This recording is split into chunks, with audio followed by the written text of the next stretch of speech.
Welcome back to this episode, Justice and Property Rights. We are still having a conversation with an experienced man who is the former Chief Justice of the Republic of Uganda. Now, Justice, I want to talk about the issue of limiting the size of government. As we speak, the 11th Parliament has over 500 legislators. Do we really have, and we understand that the legislature is not an economic unit. What is your take about every time increasing the size of government, of parliament? Certainly, it is uncalled for, it is counterproductive, and it simply increases the burden of taxation on Uganda. And the more you have in parliament, the less rewards you get from the debates in parliament. In other words, considering the lowering of standards in our education system, exacerbated now by the presence of corona, you are increasing the number of officials, MPs, legislatures, councils. We now have cities now with more councillors, more bureaucracies, and yet our educational system has at best been at a standstill or has retrograded, going backwards. Which means that we have increased the number of bureaucracies and lowered their IQ. So we are now appointing people with less and less qualifications, to the extent that I know in one council, up country, where the treasurer of a council cannot write or read. This is very sad. Many of our councillors are semi-literate. We have in my local area a councillor who has been a councillor since the NRM came in power, LC chairman one. And he never does anything. He never adjudicates on any case. He never visits an incident of crime. A city has to have a minimum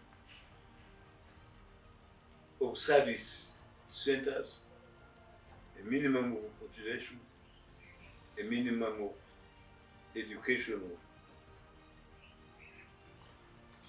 landmarks.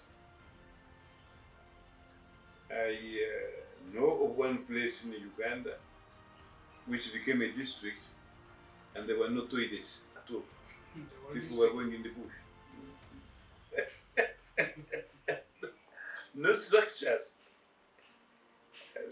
It's very sad.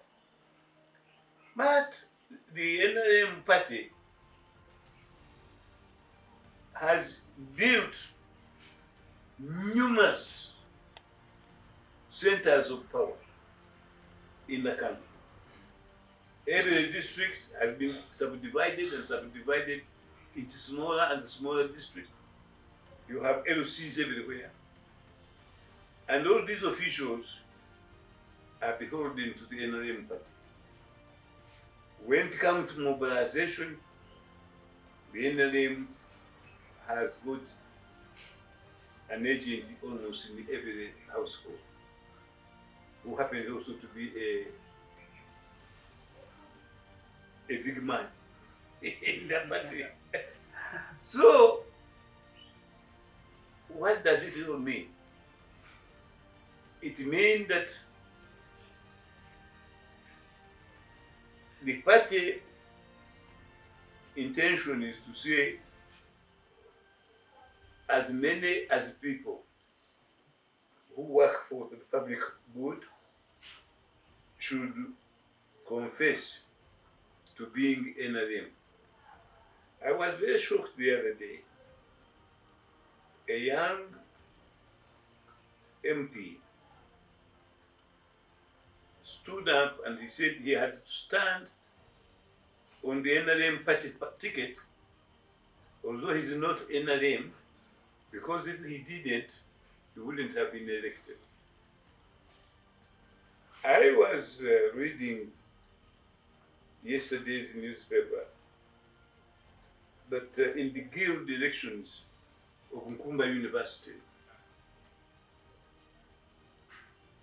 where one of my books is used as a textbook in law, Constitution on the Political History of Uganda from 1894 to the present. And I know many of the members of staff there tell many times, even in geographical constituencies. So we have a system today which is sustained by corruption and bribery. Corruption is a qualification for office in the NRM party. And I am saying that advisors is there. That if you are corrupt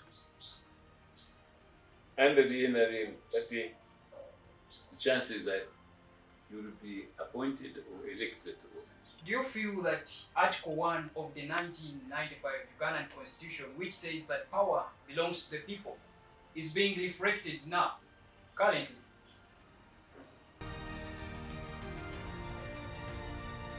It's not being reflected. On the contrary, it has been relegated to nothing by the NLM party. But I don't blame the ruling party. I blame Ugandans for being intimidated to refrain from exercising their right. If you get there, you are given food, plenty of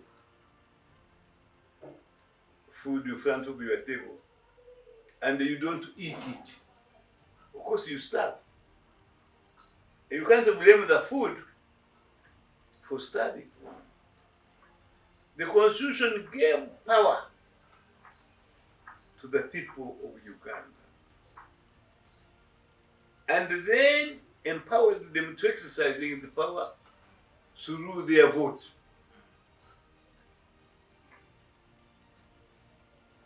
Either voting in general elections or referenda. But every time they vote one political party.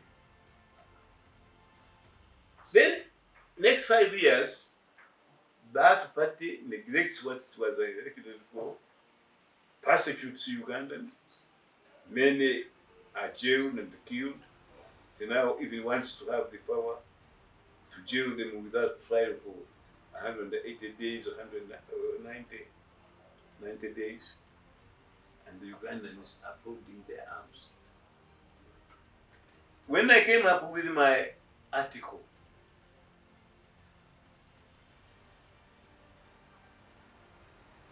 challenging presidential elections,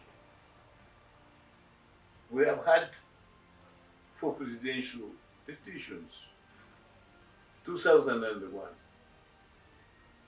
2006, 2011, 2016, and the one which didn't take place, 2021. In all those decided petitions, each time the Supreme Court says, we heard the petition. But that is unconstitutional. Article 104 of the Constitution is very specific and clear. The Supreme Court shall inquire into the petition, not hear it. Exactly. And give their findings. Yeah. But each time, the judges are intimidated to say, we had a petition. Ask all the politicians, including President himself, including the leader of the NRM party in the parliament,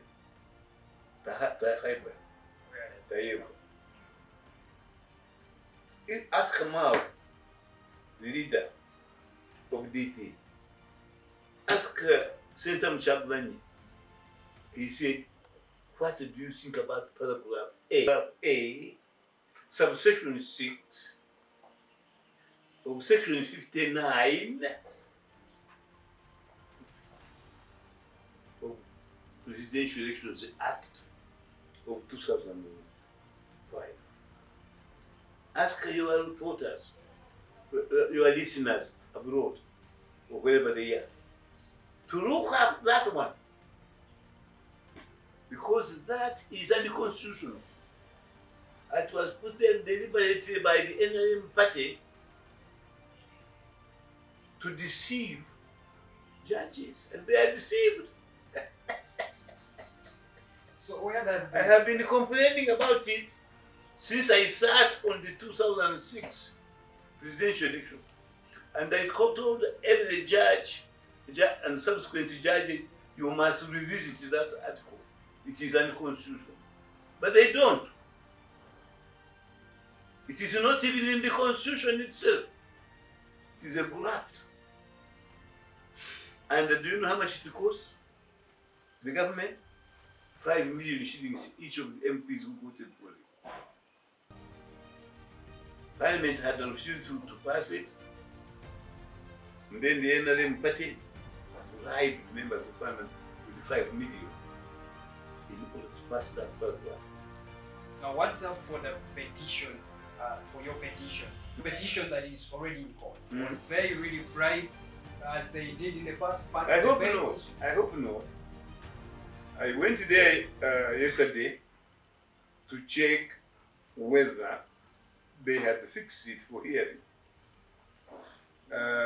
Unfortunately, I missed the Deputy Chief Justice. Butera was not there. And I told the registrar of the court to inform me today whether they have fixed the case. If they haven't, I am going back. I am going to ask her today before the close. She's ready. She's very good. She's ready. She's told me she will ring me whether she has briefed the Deputy Chief Justice. Then I say, if you don't ring me today, which is Thursday today, I'll come there again. So if he has not fixed the case, I'll go there tomorrow. You can come with me, George. I'll go to the Constitutional Court, hoping to see the Deputy Chief Justice and say, excuse me, Richard, he used to be a good friend of mine. I don't know what happened to him. Why haven't you fixed the case? Now, there was some, I laughed actually, I was at the court yesterday, because one of the people told me, he said, this time, we don't have constitutional courts. We only have other sessions. I said, what are you talking about? We have criminal session, civil sessions. I said, excuse me, have you forgotten what the constitution is about? Constitutional matters, when they come to the court, any court, whether Supreme Court, Court of Appeal, whatever, they take priority, because to grant bail or not to grant it is not a political matter. It's upon the judge. It is not even a legislative matter for Parliament or for caucus. It is for the judge, the judiciary. And Museveni is trying to usurp the powers of the judiciary by saying there is no discretion. this is a very important constitution, no matter which the constitutional court must decide soonest. I have no doubt that if President Museveni was going to the constitutional court to say it is very urgent that you abolish bail, I'm sure the constitutional court would table that case. We must stop being personal and deal with principles. Finally, on this matter, many people who believe as I do, and there are many, feel that Uganda should be governed under the law. The Uganda government itself should be under the law. It should derive its authority from the constitution. Its powers should be limited by the constitution. Which is the supreme law of the land. Yes, but the NRM party under Museveni is trying to reverse the position so that we are governed not under the law but by law. Saying, instead of saying, I can't do that because the law stops me doing it, he's saying I can do it because I have the numbers, which is really ridiculous. So there we are. Okay, and that brings us to the end of this session. I said he's a special guest because much as he's retired, but he's not tired. He is the only man who has taken initiative to petition the court against the scrapping of the bail right. Professor, thank you for You are most hosting welcome. our I'm invitation. very pleased to share my views with your Justice me. your listeners and the viewers. And just one word about controversy. So it's a controversial charge. If you are not controversial, you can never say anything. Yes. Second, the controversial means I don't accept the official view of this. You have Yes, which means that your analysis. yes, those who are authoritarian and dictatorial want always to accept that question. And when you don't, then you become controversial. So I wrote one article at one time and said, I am very happy to be known as controversial.